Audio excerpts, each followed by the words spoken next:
Ashamaa harka fuunee daawwattoota Abdii Miidiyaa 12. Adhaa sagantaa bareedaa akkasuma sagantaa baay'ee garaa nama nyaatu tokko qabadhee isin biraan dhufee jira. Haga dhumatti akka nu dhageeffattan kabajaa guddaan fi jaalala guddaan isin gaafadha.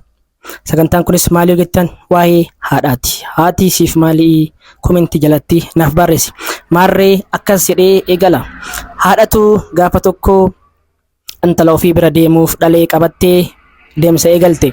Yeroo deemsa eegaltutti ilmi arguudhaan ayyaa annis si faana deema jechuun imala waliin eegalan. Yeroo imala waliin eegalanitti caakkaa keessa deemsa isaanii itti fufan itti deemanii ilmi yeroo tokko ayyaa taa'i hara baafadhu ittiin jedhe.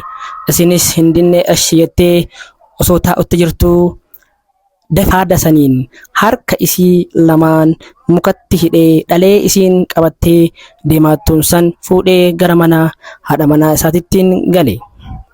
Yeroo kana bakkichi bakka namni tokkos dhaquu hin dandeenye caakkaa keessa.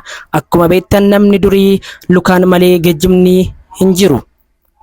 Yeroo kanatti busaayaan haadha tanatti nam'e. Yeroo itti nam'u busaayaan kun achi fiigee as fiigee lafa ciree haadha tanarraa hiikee akka namaatti geggeessee manaan gahee biraa deebi'e. Yeroo isiin mana geettutti daa'imman isii itti fiiguu reebbattee ayyaa eessaa dhufaattaa hafuura maaltu sirraa jira ittiin jette. Yeroo kana isiin wanta akkas dubbachuu deebisuu fi hin dandeenye. Isiin ammoo hafuura bineensaa quuftee galtee jirti. Turtii torbaan tokko booda busaayaan gara mana ilmaa ol deeme. Yoo dhaqutti sanqaa achi buusuun haadha manaatiif ilma sanis qabatee achi buuteen isaa kan argamne. Maarree dargaggeessi bara kanaa ati maal irra jirta? Ka haadha kan kee buqqisuuf yaalaattu moo ka ijaaruuf yaalaattu?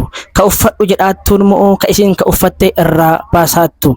Ka isii kabajaattu moo ka isii arrabsaattu? Isii maal jettaa? Akkuma dhaga'utti jirtu ati dargaggeessi hadhaa maalirra jirta? Nyaadhu, uffadhu, dhugi.